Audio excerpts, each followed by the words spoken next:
This is WZRD Chicago 88.3 FM. And we have with us at WZRD Dan Boland. He is the man behind Recall the Fall. How are you, Dan? I'm doing well, thank you. How are you this evening? Very well. Well, first tell us a little bit about yourself, what you do, and how you happen to uh, lead this effort to recall the mayor. Sure. Well, I'm a 33-year resident of Chicago, almost 34 in June. And, I've worked in technology sales for that time. And I'm between jobs right now. So if anyone's hiring in that, please let me know. But how this all started was last year. Um, People on social media, especially on Twitter, were saying that they weren't pleased with the mayor's performance, but they couldn't do anything because we don't have a recall law in order to recall the mayor. And so I knew that we had a recall law for the governor of Illinois because it passed in 2010. And so I reached out to former Governor Pat Quinn, who helped me write the petition and kind of guided me through the process of what we would need to do in order to have recall for the office of mayor of Chicago. And so that process started last year in April of 2024, and it's it kind of got personal on the current mayor's part. He thought that I was just some dude from the suburbs who didn't believe in equality or the inclusion of women in his cabinet. I'm here to tell you that none of that is true. I have always lived in the city. I have seven great nieces and nephews who are biracial, and I was raised by a single mother. So for him to say any of that says more about his character than it does about what he was trying to say about mine. But we really believe more in the actual uh, right of recall, right? That's a right that has been in the Illinois Constitution in Section 6F, Article 7, since 1970, when we had our last Illinois Constitutional Convention. Now, some of our esteemed leaders, like Richie Daley II and Mike Madigan, they were delegates to this constitutional convention. So they've known about this the whole time. But of course, it's an emergency power that we need more than anything else when things get so far off track that we have to have that power to recall. But the problem here is that we have to have a mechanism first, right? In order to do that. That's what that section of the Constitution says, is that you have to have a petition drive and you have to get 9% of the total votes that were cast for governor in the city of Chicago in order to have the recall of the mayor.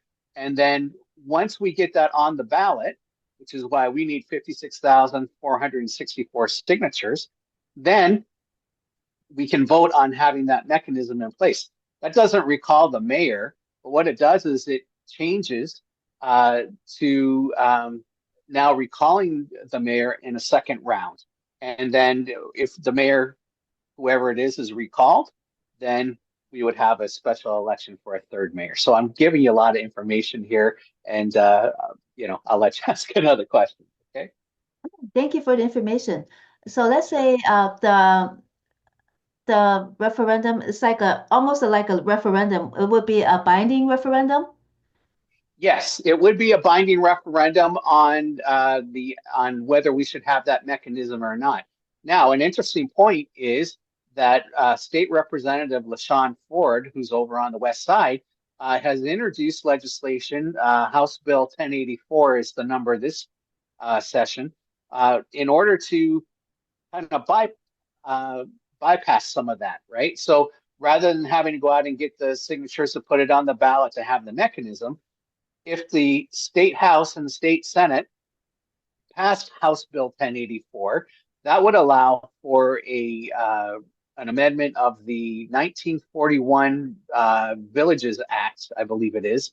And what would happen there is once the governor signed it into law, then we would have the power as Chicagoans to start a drive to recall the sitting mayor.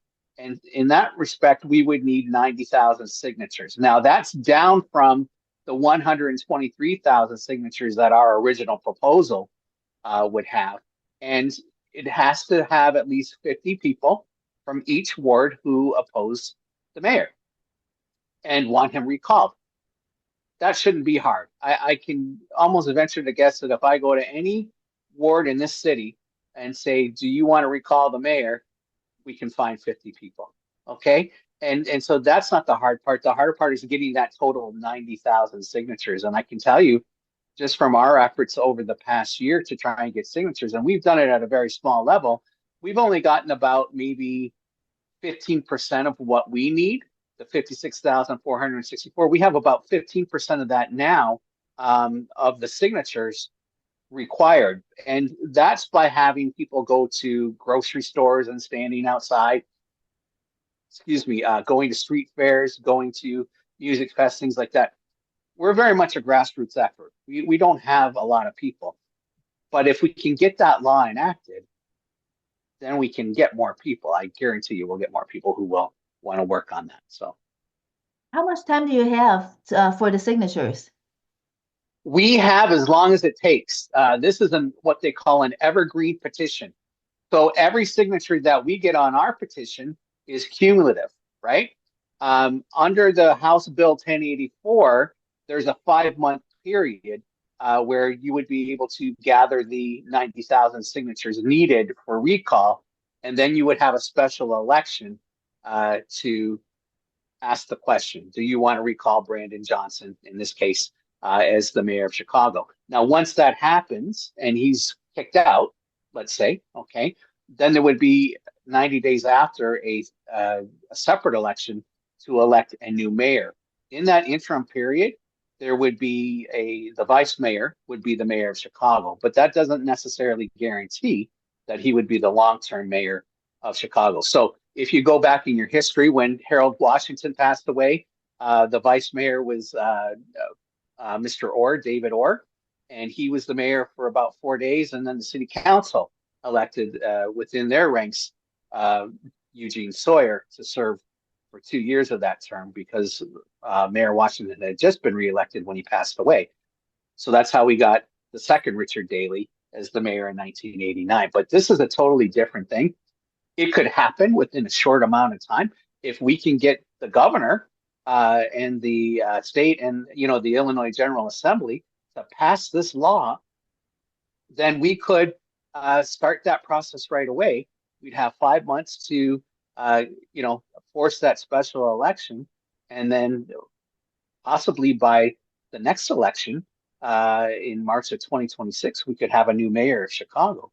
And this is the challenge that we've had previous when we started up this endeavor, was that people were saying, well, he's going to be up for re-election in 4 years. Why don't you just wait? We can't wait on this because our city is going through perilous times, right? And you take a look at the violence. And that's how I really got involved in this, to be honest with you, was I was sick of seeing the violence on the streets, children being shot on the way to school. But there were so many other things too. We can't get ceasefires in our wards, but we vote on ceasefires in Gaza. I don't have any skin in the game in Gaza, but I have skin in the game in the 46th ward where I live, right? And if you live in the 49th ward, they've had 20 shootings on Howard Street over the last year. And that was just the last year. So peace circles and restorative justice doesn't bring a life back, okay? And neither will our efforts, but we can at least hold the governor or the mayor accountable and make sure that he's transparent and that he's governing good, so good governance. And in the case of having recall, this is direct democracy.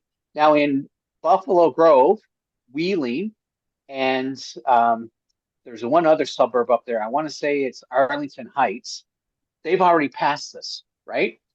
So they can't recall a governor, but they can recall other elected officials. And in fact, in Buffalo Grove, in I believe it was 2012, they recalled a trustee of the town, right? Why can't we do that with the mayor? We're the third largest city in the country. We're one of the few cities in the country that don't have this. The majority of them do. Detroit has it, Cleveland has it, Milwaukee has it, St. Louis has it, Los Angeles, Dallas.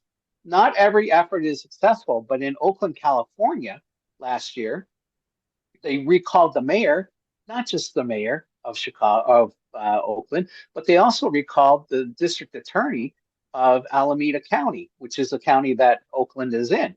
And so there were real problems out there with homelessness and crime and things like that. And so they recalled that mayor. We should be able to do the same thing here. That's just good governance. That's just direct democracy. That's what we're looking for. Okay. So let's clarify. Yours is an evergreen petition, and if you get those Yeah. signatures, then what happens? Then you submit the signatures, and then what happens? Yeah. So once we have the 56,464 signatures that we need, and we're going to need more than that because what happens is we take that to the city clerk's office and they start going through the rolls, right? And they look to see if the name matches the address and the signature matches all that stuff, right? Uh, when we have enough, then on the next election, which if we target it right would be March of 2026, then we would vote on the question of do you want to have a mechanism to recall the mayor of Chicago? That's the one option that we have. The other option is this House bill, which would speed things up even more. The third option that we have would be for 26 members of the city council to vote to put our petition on the ballot. So we could, bypass that 56,464 and really have it come down to a smaller number in order to get it enacted into law. The problem is that our city council, our aldermen, a lot of them are looking to run for the job themselves for mayor. So they don't want that hanging over their heads, and they're afraid to because the system in place now is the strong mayor and the weak council. Although that's changing, they don't want to make the mayor upset either. Well, when the mayor is not strong, which this one is not, he has a lot of issues going on. This is why it's needed more. And so I encourage your listeners to do one of three things. Go to recallthisfall.com and download our petition and take it out and get signatures and send it in. Right? We have an address there on the website where you can send in the petitions. It needs to be notarized, but we can do that. And that's the slow turtle, right? That's the slow way to do it. The second way is with House Bill 1084. And if you have listeners outside of Chicago, you have a legislator for Lincolnwood. You have one for Niles, probably too. You have one for different areas of the state.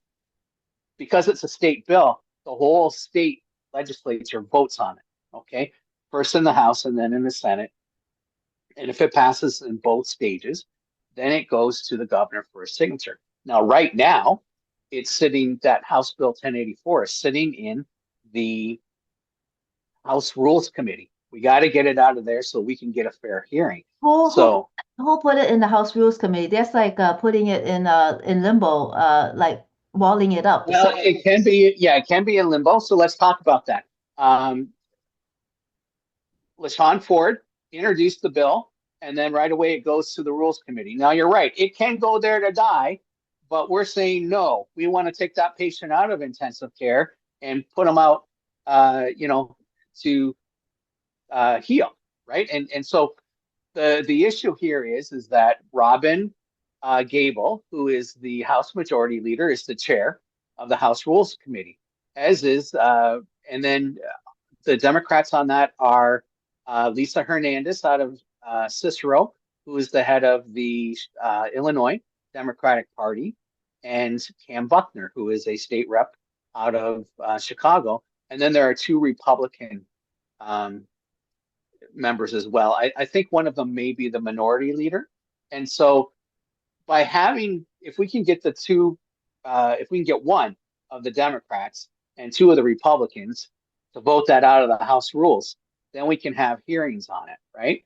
Once we have hearings on it, then hopefully we will educate the public enough or the legislators enough to pass the bill in the House.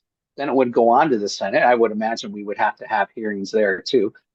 As you know, no bill just automatically goes through in the middle of the night, usually, although the Safety Act did. But, usually there are hearings that you have to have and things like that. So we know that that's not going to happen tomorrow, but hopefully we can get it through quickly enough to start the effort starting in the spring would be a good time, you know?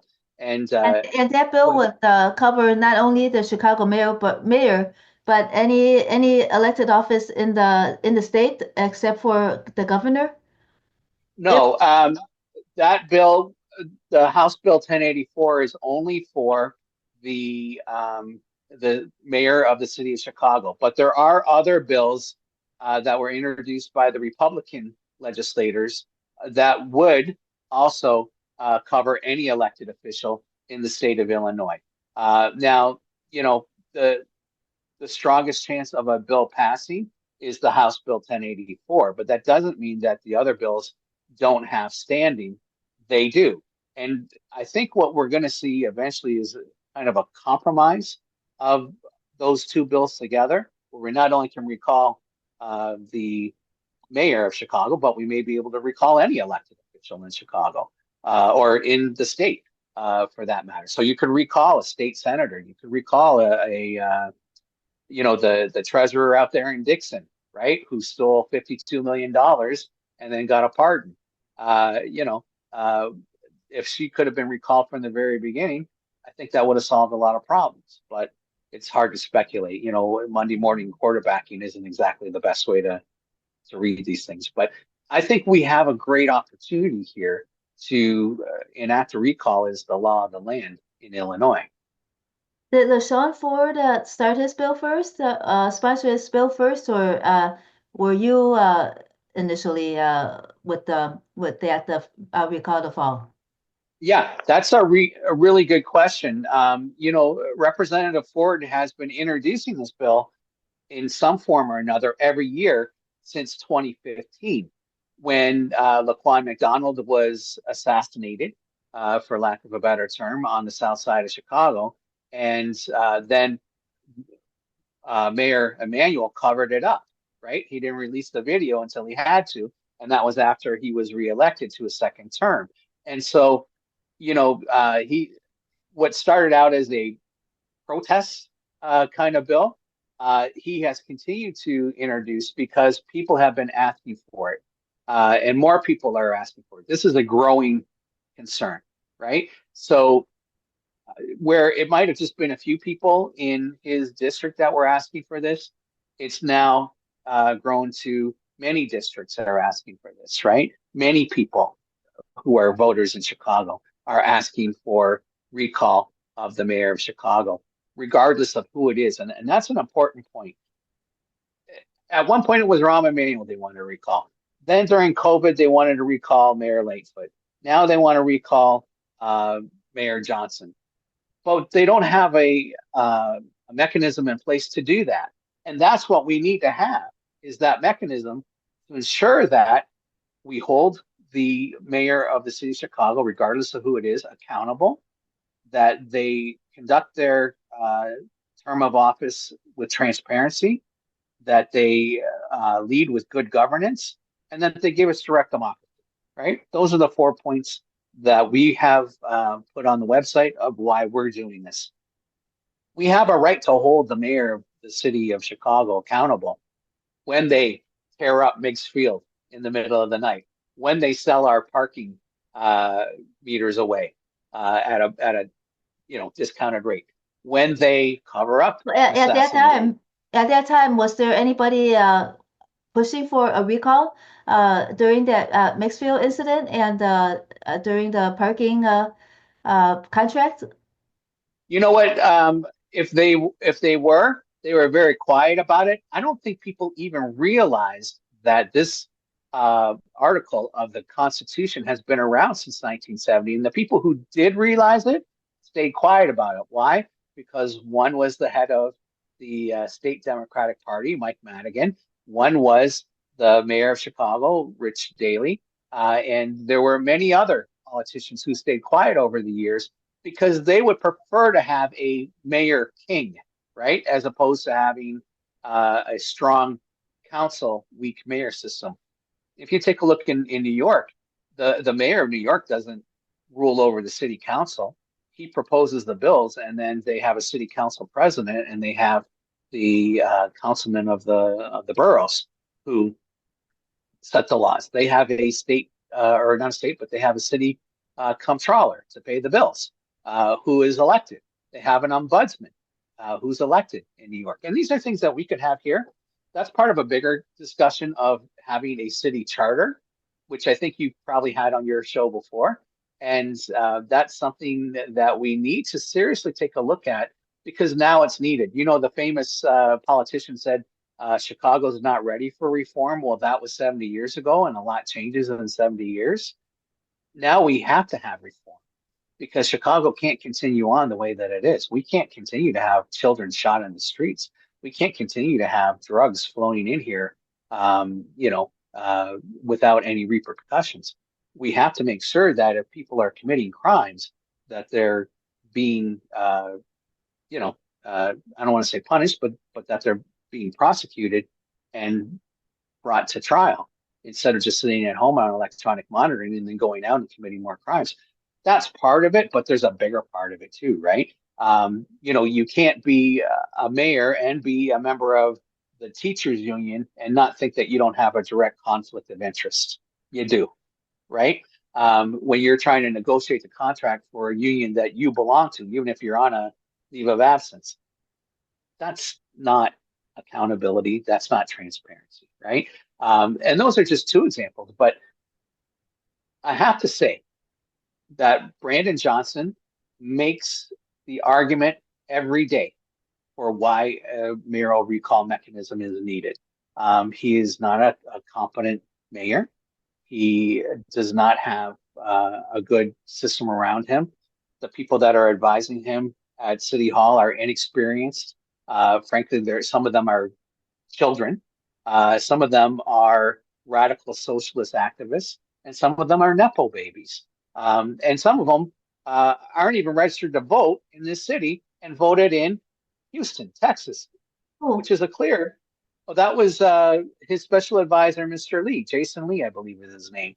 And he voted in an election in Texas because his mother was the congresswoman down there for a long time. She passed away. His sister was running for the office, but he's never declared having a residence here in Chicago.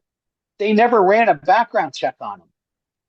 They never ran a background check on Kennedy Bartley, who is the mayor's intergovernmental affairs person, who has been on podcasts and made anti-Semitic and anti-law enforcement comments publicly. Now, she apologized for it, but that's an apology that doesn't go far for people in those communities. You can't say that you hate the cops if you're the person who has to deal with them all the time. You can't say that you don't like Jewish people and that you're a Zionist or an anti-Zionist and attacking people and encouraging people in the city council audience to basically discriminate against the alderman of the 50th ward, which is up in your area where Northeastern is. So, we have to do better. We have to have better people surrounding the mayor. We have to have better people at the council level as the aldermen. There are 19 aldermen that are the Democratic Socialist Association that are basically funded by the CTU to support the mayor. And they support him on every bill. So when ShotSpotter was taken away, they voted for that, right? So now there are children, there are 33 people who have been killed since ShotSpotter was ended. That blood's on the mayor's hands, but it's also on the 19 aldermen who voted for it to be dismissed as well, right? And so these are big concerns for the city that we really have to take a look at and say, is this mayor doing a good job? Not in my opinion, and not in the opinion of the people who signed the petition so far, but that is snowballing all the time. So we've got more and more people who are, you know, are coming to our side and realizing that, hey, we made a mistake. And, it's just like when you buy a car and the car starts uh, honking out in the middle of the highway after a couple of years. Are you going to put your family in that car the next time, or are you going to get it either fixed or trade it in for a different one? I can't put it more simply than that about why a recall mechanism is needed. You need to be able to change out the car for the safety of your children, right? First of all, when you let's say when Sean Ford, so he initiated the effort, right, before you did. Yes, he did.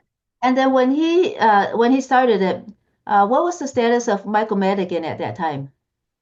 Well, he was the Speaker of the House, and so he uh, buried this in the Rules Committee all that time. Now, when he left as the Speaker and Chris Welch took over as the Speaker of the House, he's continued to bury it as well. I don't know why that is. I think you'd have to ask him why they continue to bury it in the Rules Committee. But what we have asked people across the state to do is to contact their state representative at this point. We'll do state senators later on, but at this point, contact your state representative, tell them you support the passage of House Bill 1084, and we're hoping that we will get enough pressure put on the Speaker and on the Rules Committee in order for it to hit the floor of the House. You see, Speaker Welch, and he ran into this 2 weeks ago on the hemp deal with the city. If he doesn't have 60 votes that he knows of, he's not going to introduce that bill to the House floor. And those 60 votes are his caucus out of 78, right? So he wants 60 votes in order to push a bill through. And if he doesn't have it, then it's just going to sit there and die. Now, How we many don't want votes it does to. how many votes does he have now? I don't know. You know, I haven't heard back from Representative Ford as to what kind of support we're getting.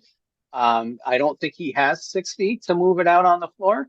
That's why we are asking for people to contact their state legislators, because the more we put pressure on them, the more that bill will need to be introduced, because he will get the 60 then, and it will move forward. So which mechanism involves the 50 people in each ward having to sign? The one that for HB 1084? Yeah, for HB 1084, the once it's passed and it's enacted into law, then we would begin the process of recalling the mayor. Now, the first thing that we need to do is gather the 90,000 signatures. Okay. Uh, Now, they can be from anywhere, but we have to guarantee, because it is part of the law, that in each ward, at least 50 people said that they wanted to recall the mayor. That's not a big number in the grand scheme of things, right? Once we have that 90,000, then we would, Oh, and let's clarify. If yeah, there are 50 people from each ward that are valid signatures, that is enough. Then the rest of the 90,000 minus 250 signatures, those signatures can be from where? anywhere in the city of Chicago. Any registered Chicago voter can sign the petition. Once we have the numbers that we need, then the person who wants to file the affidavit, along with two aldermen of the city, would go and say, "We have the signatures. We want to have this election. Uh, Clerk Valencia, here is here are the signatures. Go at it. We want to have a special election." Then we would have the special election. Now, in that special election, the question is only, right, do you want to recall Brandon Johnson as the mayor of Chicago? And when we do that, it only has to win by 50% plus one vote. Okay? So it could be a small election, but if that goes through by 50% plus one vote, then he's recalled. And then 90 days hence from that, recall, first of all, he gets kicked out the minute he gets recalled. Okay. So there's no period in between. The vice mayor would take over for that short 90-day period. And then we would have a new election to elect a new mayor of Chicago. And anyone who has the signatures to be the mayor, to get on the ballot could run. So we could have a new mayor of Chicago maybe even by March of 2026 if this took off right away, but it could be later. And when you take a look at the polling numbers right now, Mayor Johnson probably doesn't have a very good chance of getting reelected, but it's not about him. It's about having this in place as a mechanism moving forward for future mayors so that they are accountable, they are transparent, right?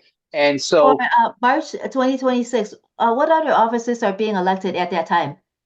yeah. So in the March 2026, that's the primary election. That would be for governor and lieutenant governor. That would be for the state reps and senators.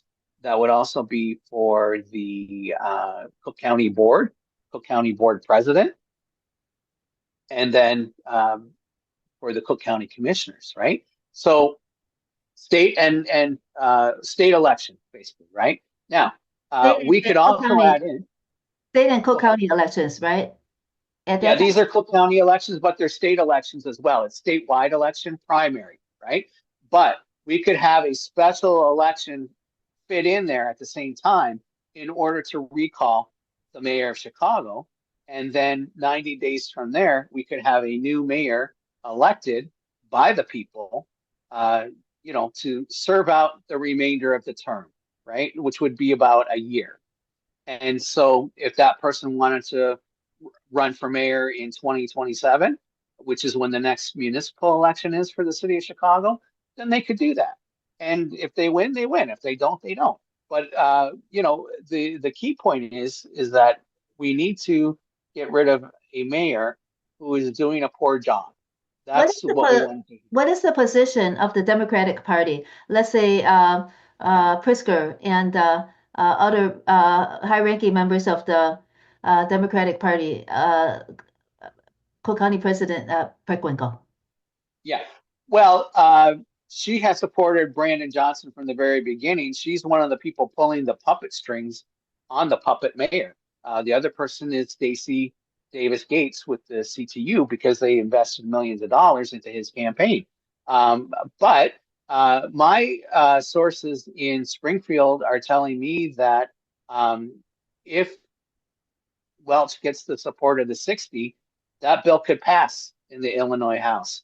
It could pass in the Illinois Senate, and the governor would sign it, right? So those are the three people that matter right now. Uh, but even President Preckwinkle, as the head of the Cook County Democrats, has not been overly supportive of Brandon Johnson recently. I think a lot of that has to do with the migrant crisis, and that's why a lot of people were asking for the recall to happen, especially in the Black and brown communities where they've worked hard to build up a trust with the mayor that they would get more funding for their schools, would get more funding for their community centers, would get more funding for senior uh, programs, right? Then when all the illegal migrants were shipped up here, all that money went away and it went over there. And then the mayor asked them to take these people in to their community centers, and there went all their programs, right? And What about other areas? There were other sanctuary cities that also spent a lot of money on the migrants. Did the same thing happen in those cities, such as New York? Did the money that was dedicated to seniors and to Black and brown communities, did that also migrate to the migrants as well? that's my understanding. In New York, that especially happened. That's why the mayor of New York is in such trouble right now, and why people are investigating him. And you can see it at the federal level. The House Oversight Committee in the Congress has invited Mayor Johnson to come and testify as to where all the money went, because people don't know. They don't know. they need to show the receipts because nobody's seen them. Even Andre Vasquez, who I understand is going to be a guest of yours in the future, even he had to go to Channel 2 News to find out where all the money was going. And he's the head of the commission or of the committee on immigrants and migrants, right? And so he's the guy who's controlling the funds, and he didn't even know where they were going because there's no transparency, right? It's about as transparent as a dark night, uh, when there's no street lights, right? Like a blackout. What about the Inspector General? Isn't she supposed to, if it boils down to such a big problem, uh, did she ever investigate? And if she did, what did she find? Well, you would hope so. But quite frankly, the Inspector General of the city of Chicago is a toothless tiger, right? She doesn't have a lot of power. She doesn't have subpoena power like the Congress does. If they issue a subpoena on Mayor Johnson to testify, he has to testify, or he's in contempt of Congress.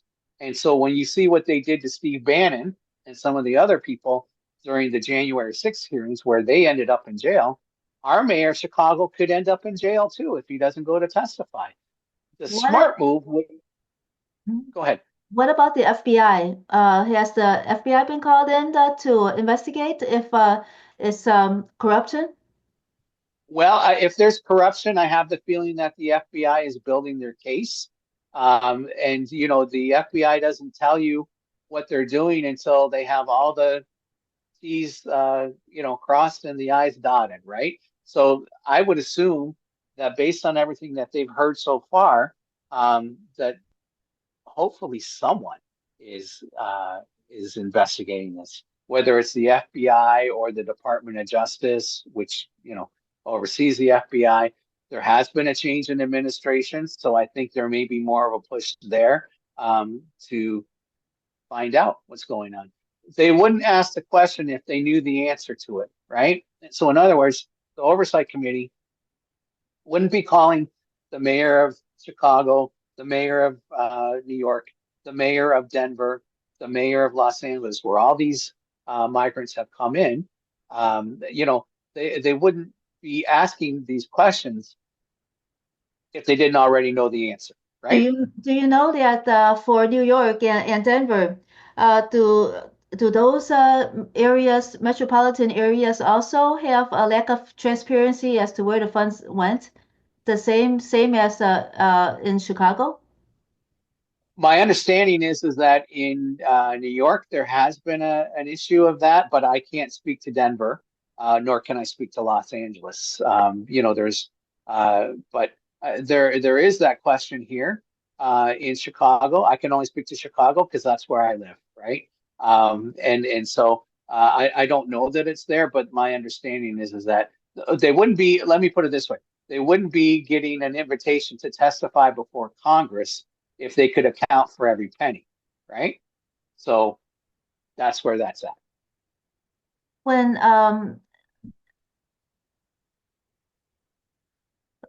let's say the parking deal and mixed field and other forms of corruption, uh, oh, why wasn't there much of a push for recalling the mayor in those circumstances when, let's say, the parking deal was of great detriment to the city of Chicago?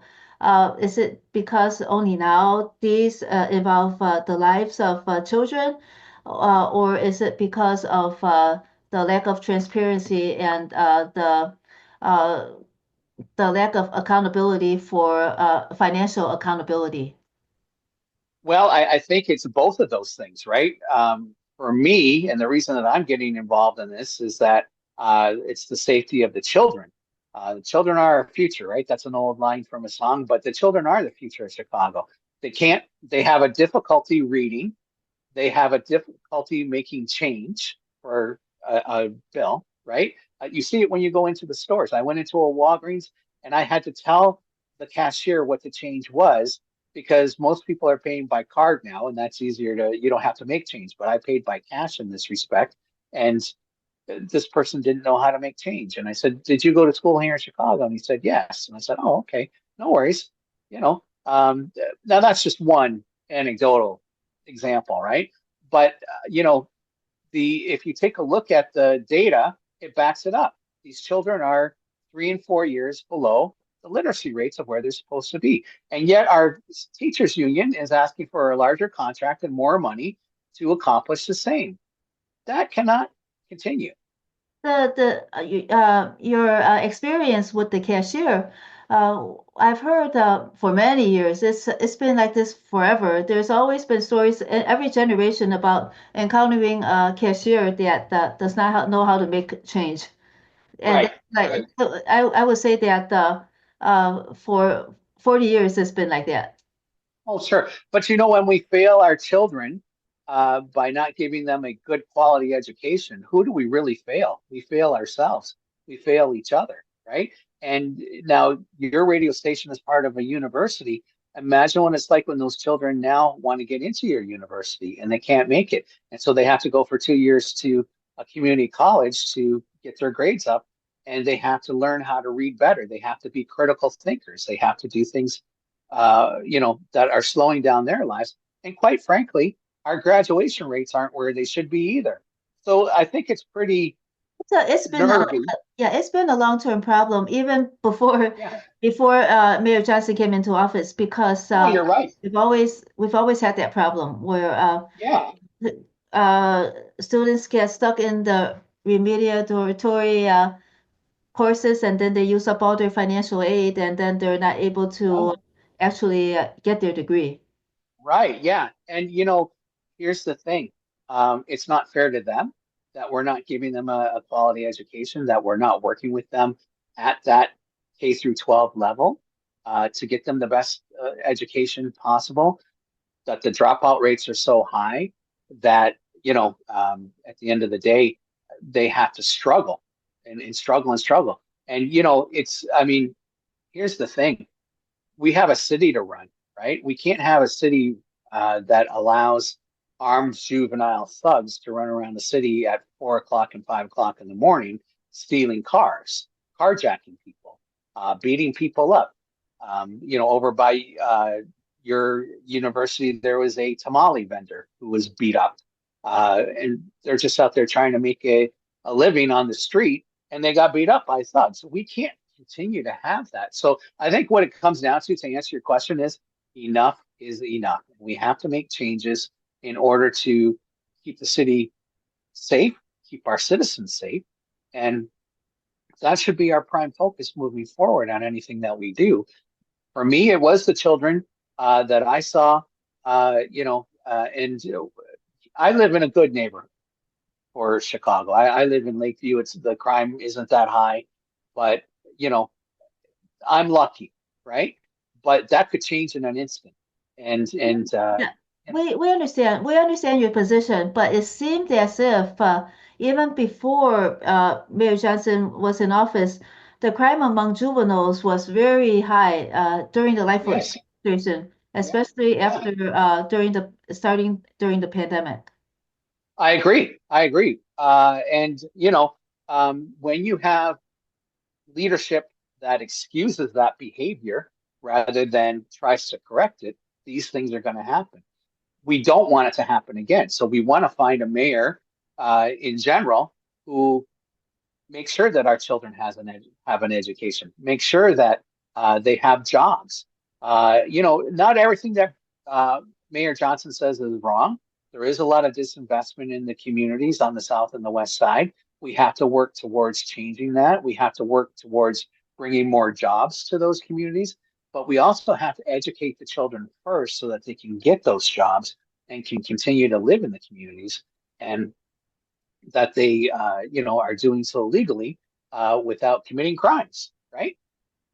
And how did you come up with the name Recall the Fall? Recall this fall? Yeah. Um, well, I had to come up with a name for the website. Originally, our plan was to to have this done for the fall 2024 election, the election that just previously happened. But we didn't get the signatures that we needed. But what Governor Quinn told me was the good news is it's an evergreen petition. You keep going until you get the signatures that you need, right? And so we can recall it any fall. But recall this fall is usually when elections happen is in the fall. It rhymed, so that's another reason and we thought people would remember it, right? Recall this fall.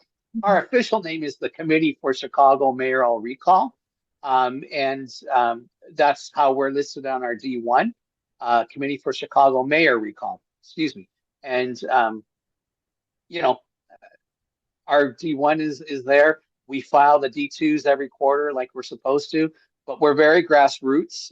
We don't even have $1,000 in the bank right now. But we're hoping that if this bill, House Bill 1084 goes through, that we'll be able to have more donations come in, that we'll be able to have, more signatures come in. We're not in it for the money, right? We're not fundraising to pay anyone a salary. As a matter of fact, I've taken money out of my own personal accounts to get this up and running. And so, we're not in it for any reason other than for what's right for the people, right? And we believe that recall mechanism is right for the people. What other evergreen referendum has there been? What other one has there been? Hmm. I think most of the petitions are evergreen petitions. There was one on term limits back in 2018 that Governor Quinn and some other people wanted to get passed. They didn't get it passed. They didn't have enough signatures, so they continue to get signatures for that as well. And the other thing too is that the city of Chicago will only allow 3 ballot questions on a ballot at any given time. And so I think that was the other reason why their question didn't pass the muster, so to speak, in order to be on the ballot. But most petitions are evergreen ones when it's a ballot question, right? Now, there's 2 different kinds of referendums that you can have. There's a binding referendum, which is what ours is, and then you can have the evergreen. Then there's a non-binding referendum. And that's more what you saw here in the last election. Should people over $1 million pay more in taxes? That was a ballot question that was on there. But that was a non-binding referendum. That was what they call an advisory referendum. This is not an advisory referendum. If this passes, our referendum passes, it will become a city ordinance. The city council can't change it. They can't do anything about it. It becomes the law of the land. And that's what we're working for. It's the law of the land, right? And we have to make changes here in Chicago because we can't continue to sustain a violent city with high crime rates, nor can we continue to sustain a city where businesses are leaving. The commercial occupancy rates are too high across the city, and people are not investing in the communities. So let's clarify one more time. Yeah. If your referendum passes, then that's only for this mayor. Then they would if they wanted to recall another mayor, they would have to go through the same process for like an evergreen referendum. Yes and no. And what I mean by that is our referendum right now is just about the mechanism, to have that mechanism there. Okay. Once that becomes a state law or a city law, rather, a city ordinance, then it can be used to recall a mayor, right? That's our law. That's separate from House Bill 1084. 1084 eliminates all those signatures that we've been gathering and makes it a law, and you can move faster to recall a specific mayor of Chicago. But yes, once the and how many signatures does that one need for if it were passed and the governor signs it? How many signatures and what is the timeline for HB 1084? Yes, so for HB 1084, once it's enacted into law, they would need 90,000 signatures. Okay. Excuse me, across the city. with that 50 in each ward as a part of that 90,000. Okay. Now, the way that our bill is written, if it becomes a city ordinance, then you have to get 20% of the total votes cast for governor in the city of Chicago. Or no, I'm sorry. It's 20% of the votes cast for mayor in the last election. So in this case, it would be 123,000 and change is how many votes we're going to need in order to recall the specific mayor. And so we would have to start a whole new signature process on that in order to do that. And that's why it's important that we try and get House Bill 1084 passed, because if we do, then we don't have to go out there and get all these signatures first. We have the mechanism in place, and now we can use it, right? So it bypasses a step. It doesn't mean that our signature drive, our petition drive is wrong or there's anything wrong with it. It just takes more time. That if they enacted it into law quicker, then we wouldn't have to worry about that. Now, the other But thing that's is, a lot of signatures too, 90,000 and then maybe times yeah, three. That yeah, would, well, yeah, but here's the thing. Ours was going to be 123,000 to recall this specific mayor. So and then that number actually times went down three. to 90,000. Yeah. And then times three, roughly. Yeah, I think that's a good bellwether of the numbers that you actually need, because one and three may be, the person moved or they didn't sign their name correctly. I mean, they'll find reasons, So yeah. And the timeline for getting signatures for a recall in HB 1074 versus recall this fall. Yeah, so in HB 1084, but in HB 1084, it's 90,000 signatures in order to recall the mayor. It's also In ours, it's also evergreen day, or is it in 5 months? no, it's a 5 month period Okay. for that House bill. For ours, it's 123,000 signatures, but I don't recall we ever discussed how much time you had in order to do it. So it could be evergreen as well. I have to check with Governor Quinn on that. But it would make sense that you would have to have time limits on how long you could recall the mayor for in terms of but it is an evergreen petition, that one as well. So I mean, it could go on forever if you really wanted to. But I would think if the situation warrants it, where you need to recall the mayor, you're going to get those signatures fairly quickly anyway, right? If this is the hot button that we have to now push to make change in Chicago because things have gotten so out of hand, then it can move very quickly. And I would cite what happened with Governor Blagojevich when he tried to sell Barack Obama's Senate seat. They impeached him awful quick in Springfield, and then Governor Quinn took over because he was a lieutenant governor, and he actually wrote the bill for having the referendum to recall the governor. He wrote that petition, even though he was the sitting governor, and so he didn't have a problem with it because he didn't have anything to worry about. Now he didn't win after he got reelected the first time. He didn't get a second term after that, but he assumed the seat and then he got elected in 2010, but he lost in 2014, and which is unfortunate because he's a terrific person and he's a wonderful man, and I encourage you to have him on your show sometime. I He's tried. he's so intelligent. Well, let me see if I can set it up for you, okay? Thank And you. yeah, he could teach a class at Northeastern, and I know that he does teach classes at Northwestern and some of the other universities on constitutional law. So, this is all a constitutional thing, but it's constitutional law that is now enacted into everyday life. And that's what we're trying to do here too. We're trying to get everyday life here, right? And we're here to say enough is enough, and it's time to make a change. How did you come to work with Pat Quinn on this? Yeah, it's funny. I went to a fundraiser for him when he was running for governor after the first time when he was running for governor after he assumed the seat from Blagojevich. And a friend of mine who is a personal injury attorney in Lincoln Park invited me to go to the fundraiser because they needed people to fill the seats, right?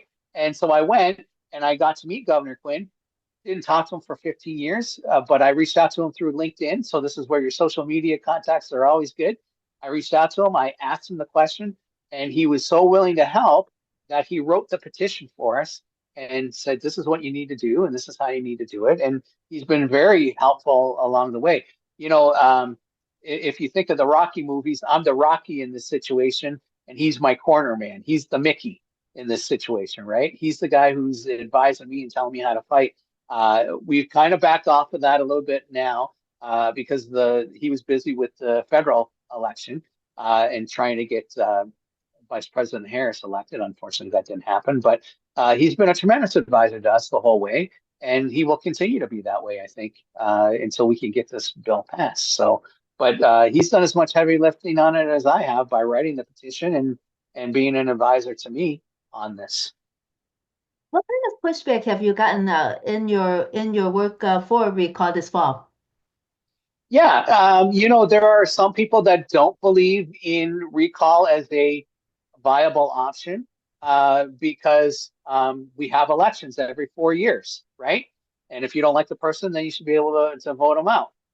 That's a valid one. The other thing is that there are that 14% that support the mayor, this mayor, and the way that the argument was not posited by me, but by the mayor when he said what he said about me was that it was a personal attack on him. So I think some people viewed that way.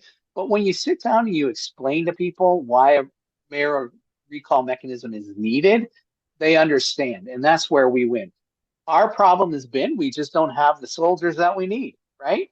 But the soldiers that we have done a tremendous job. I've got a 78-year-old guy down in the Beverly neighborhood in Ward 19 who has brought in at least half of those 7,000 signatures that we've had so far. And he goes out and he knocks door to door and he was at the polling places, but past the 50 feet that you have to be or whatever it is and when people, he'd say, "Hey, would you sign my petition?" And of course, they'd walk away, and then he would say, "But this petition is to recall the mayor." These people were coming back, right, to sign the petition. And here's the thing: these are city workers, these are policemen and firemen, and people that are in city government, streets and sanitation, and all these other different departments, right? And that's just in that ward. Now you're up in, I believe, the 39th ward with Alderman Nugent. We had someone who brought in close to 1,000 signatures there just by going to the Marianos over on Elston, by going to the Whole Foods over on Cicero and Peterson, and going to the Jewel over there at Foster and Pulaski. And I think there's a couple other Jewels in there too, right? So, it's just a matter of getting people out there and doing it. That's why we encourage people to go to our website, recallthisfall.com, where they can download the petition and get signatures. And, if they want to make a donation, that's great too. But really all we need them to do is get the signatures, get it notarized, which if you have a bank account at most banks here in Chicago, especially the larger ones, they will notarize it for free. Okay, so there's no fee involved. And then you just mail it in. So for the price of a stamp and your time, you can make change in Chicago. We can all make change in Chicago, and that's what we should be doing in Chicago. Well, I think that oftentimes Jewel shows away people who try to gather signatures for political races. Well, that's true, but you can always stand outside on the public way, and this is what we've advised everybody: is I understand their position, whether it's Jewel or Mariano's or whatever. If they ask you to leave, just go and stand in the public way. They can't do anything when you're on the sidewalk that you as a taxpayer pay for, right?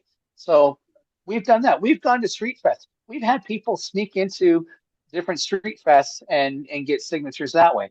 I'm not going to lie. I sneaked into a couple myself, right? And, I had, because I didn't have the money to set up a booth, but I stood at Balmoral and Clark Street when it was Midsummer Fest and asked people to sign the petition. And a lot of them did. Not everybody, but when you can get 135 signatures in 90 minutes, that's pretty good, right? And I'm sure you've done efforts as well. When you can get you know, 200 signatures in a 2 hour period by staying outside of Wrigley Field at the Addison Red Line station and asking people to sign the petition either on their way there or on the way back from the Cubs game. That's pretty good. And we had somebody who The did that reaction, too. what was the reaction for the recall of Mayor Emanuel and Mayor Lightfoot versus Mayor Johnson? Well, I think the reaction for Emmanuel was it was more of a symbolic recall bill that was introduced because a lot of people in the Black and brown community were upset about the release of the Laquan McDonald video and the mayor holding it back. That was Mayor Emanuel. Um, I don't know that there was much of an effort to recall Lori Lightfoot as the mayor, probably because we were going through a pandemic, right? And you had to have some kind of leadership. It wasn't leadership that was liked. I think her reactions to um, the pandemic and the George Floyd riots, I think that cost her a second term. I mean, certainly the numbers prove that, right? Those were the two things that did that. But and she realizes it too, right? But I don't think we ever tried to recall her. But Brandon Johnson is a different story, right? And he's woefully incompetent in his job, much more so than Lori Lightfoot, much more so than Rahm Emanuel or any of his predecessors. And he, as I say, he's controlled by a caucus, the Progressive Caucus, they call themselves, that those Democratic Socialists that are paid for by the Chicago Teachers Union. And I don't say that lightly, and I can send you the documentation to prove it. They have used teacher union dues to prop up some of these campaigns with the expectation that their candidate, their mayor, when elected, that these people would support them. And 9 times out of 10, they do. Now, there are exceptions. There were two of that Progressive Caucus out of the 19 that voted against the budget in December. Okay. So hopefully we're turning some tides there. One of them will be your guest, Andre Vasquez, in the future, who voted against the budget. That would be a good question to ask him. Why did you vote against the budget, but you support him on ShotSpotter and other things but I don't want to tell you how to do your job. Okay. But that's a good question to ask him. It's a good question to ask Alderman Martin, who was the other alderman who did that. But, um, we're not only, I mean, politically, yes, we would like to see Mayor Johnson defeated in 2027. We'd like to see that Progressive Caucus, some of those people be defeated as well, because they're not doing a good job for the people. They're supporting a radical socialist agenda as opposed to the everyday wants and needs of the people in their wards, right? And so they were sold a bill of goods, the voters were, and now these people are moving in a different direction. And I don't think that people want to tolerate that. So yes, where an alderman might have gotten elected with 78% of the electorate last time, nobody cared, right? Hey, you want to be the alderman? Just fix my streets and make sure that the potholes are filled and the speed bumps are put in and things like that. Bike lanes were needed, right? But now with the issue with the migrants, with the city budget, with the safety of our children and their education, those are higher level issues than a speed bump or a pothole being filled.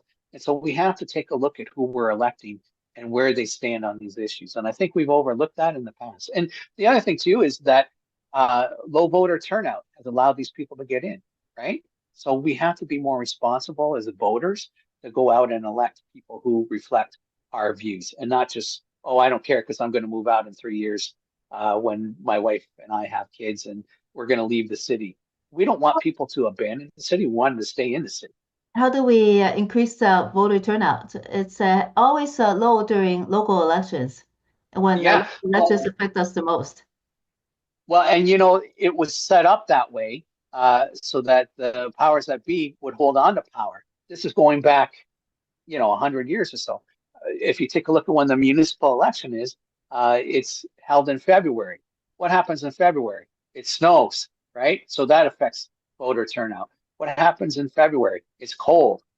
That's voter turnout.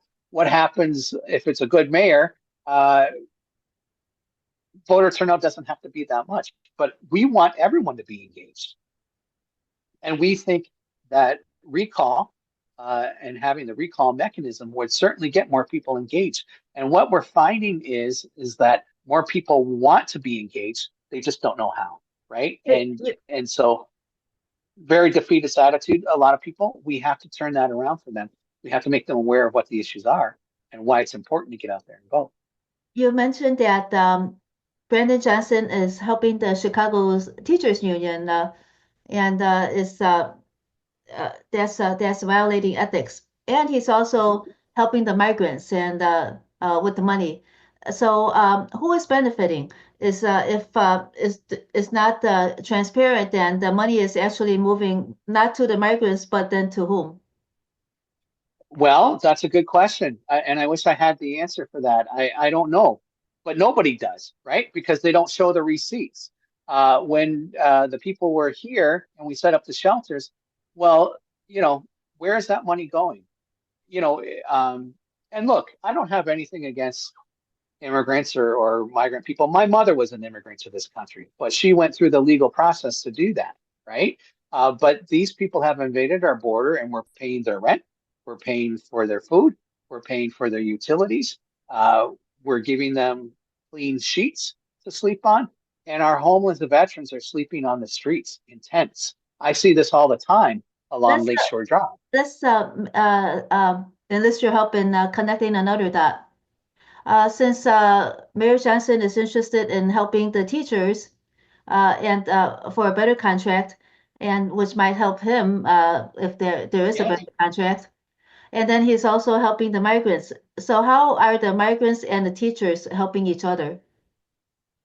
Well, that's a great question. My belief is that because there has been such a migration out of the city from people with their children because the schools are so bad, in order for the Chicago public schools to be sustainable and to get federal funds and state funds, they have to have the numbers in the classroom. So, of course, if migrants are coming up here and they have children, where are they going to go? The public schools, right? But are they really getting educated? No. So it's a numbers game, right? So they're propping up the numbers for CPS and for the CTU so that they can get more money. And it's always about the money, right? And so that's my belief. I can't back it up with all kinds of data, but that seems to be what's going on there. And that's one reason why they're doing it. The other reason is look, we're all fair and compassionate people at the end of the day. We want to help people out if we can, but there has to be a point with the migrant issue where um, you have to say, you know, we've given you all we can, you have to move on. It would have been one thing to give them 3 weeks accommodations and then you're on your own and you have to make other arrangements. But months and months, and we have people sleeping on the streets who were migrants. I lived down the street from the 19th district, and in November of 2023, I took two big IKEA bags of clothes, of winter clothes that I was getting rid of, over to them, because they were freezing outside and there were tents outside and there were people sleeping inside the police district station. There were people sleeping outside and it was scary for them. And but the mayor didn't have the wherewithal and he didn't have good advisors around him in order to get those shelters built. And then when he went to build a shelter, where did he want to build it? On brown land that's poisoned, right down in Brighton Park. When I say brown land, it's a brown field. In other words, you can't grow anything on it. There are poison chemicals underneath, and the governor had to step in and say, "No, you can't do that." And they had to find other accommodations.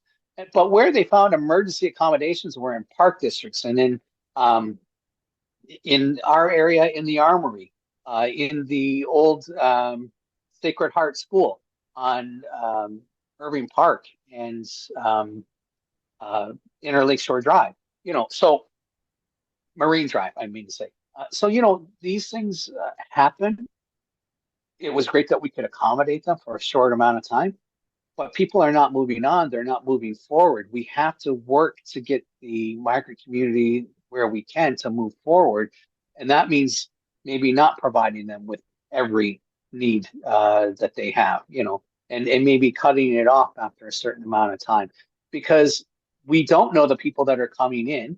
And we see that crime has increased in a lot of these areas in South Shore and well, just the other day over in I believe it was Norwood Park, where the man was killed by two illegal migrants.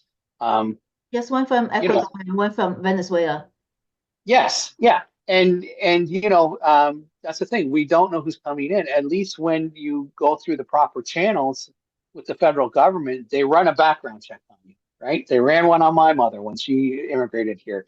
I'm sure they ran one on other people, and they've done that too. There are times where asylum seekers, they will bring them in anyway. Not every apple is bad in a bushel, right? But the ones that are bad, you have to take them out of the bushel so that they don't affect the other apples, right? So that the whole bushel doesn't go bad.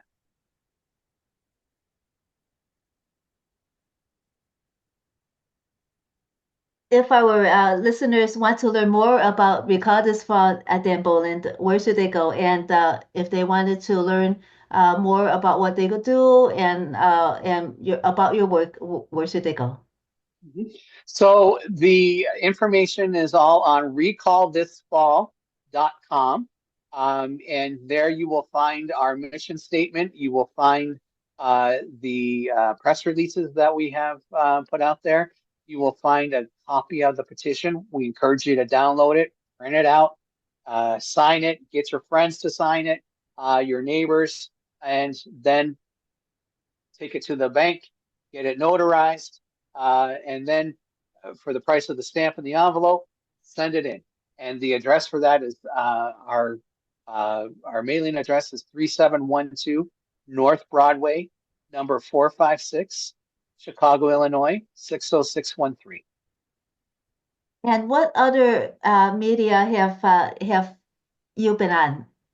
Yeah. Have you spread the message?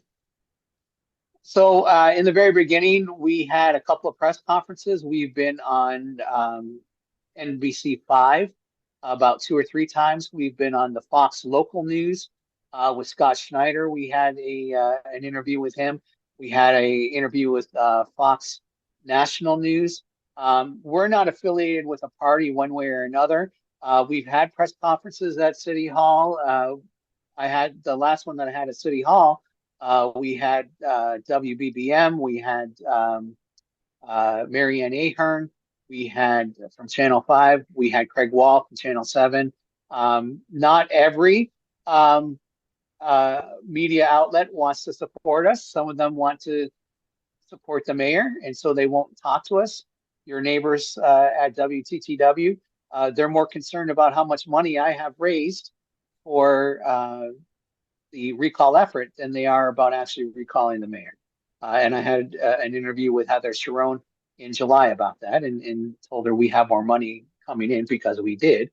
But at that time, we only had about $85 in the bank, right? But it's not about how much money you have, it's about how effective you can be. And we're trying to be effective. But I can't go out there and stand on the corner every day and just expect people to sign the petitions. They have lives, right? So we got to do this together. We have to build a united front for recall in order to get the job done. And so we continue on to speak with people. WLS AM radio has had us on a couple of times. I was on WGN radio as well. A lot of those things you can find just by going to Google and put in Daniel Boland, Chicago Recall, and you'll see all the different things that are there. I know because I had to do it the other day. So, okay. Yeah. Thank you so much, Dan Boland of Recall This Fall. Thank you so much. You have a great day. Thank Appreciate your you. time. Thank you. Thank you. Yep. Bye bye.